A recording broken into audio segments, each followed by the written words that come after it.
Hey, today we are talking about how riffing can help you become a better writer.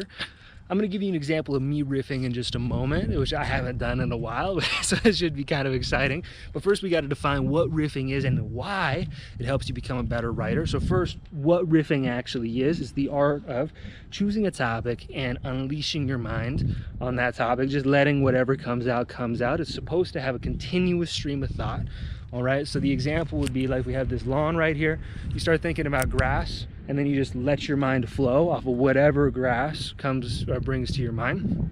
Right? And it's really, really fun. The idea behind it, why people do riffing and why it helps you become a better writer, is that it eliminates the barrier between the judging mind and the creative mind. Writing and creating content in general is a creative task. So what you want as much as possible is to use your creative brain to create your content, and then use your judging mind after to come back and edit it and make sure everything makes sense. That's a really hard thing to do for a lot of people. And when we're writing, this is why it's so hard to use the judging mind when you're writing, is because then you'll write and you're like, oh, is that word spelled right? Oh man, I'm not sure how that sentence is structured. And you'll go back and you'll edit again and again without ever really letting the good stuff come to the surface. And this is the point of riffing, is we want the good stuff to come to the surface. So a great example of this, a great person if you want to watch do riffing brilliantly is Andrew Schultz, by the way. He's an improv comedian, does some amazing stuff, and it's how he can make the weirdest things funny. Like someone in the audience will say something, he has no plan on what he's gonna say to it, but he can just flow off of that one little comment and let things be funny.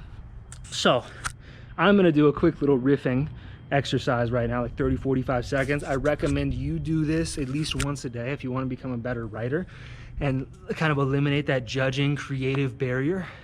But what I'm going to choose right now is, I have this street light right here, so I'm going to talk about a street light and we'll see where I end up for like 30 seconds. So I'm looking at the street light right now. I'm in Bozeman, Montana. I just went on a little barefoot walk at street lights. You know what I used to do with street lights? I used to go home and I had these nightmares late at night because I was a hell of a basketball player. And then whenever I messed up though in the basketball game, I'd go out to this one street light right up the top of my parents' hill, and I'd dribble out there until like 1, 2 a.m. some nights, just because I was anxious. I couldn't go to bed. I would just practice as much as I could, and I became such a good basketball player that eventually all ended when I tore my ankle, and that was actually a blessing in disguise. It's amazing to think what happens off of little things like seeing these street lights and being able to practice under these way back in the day.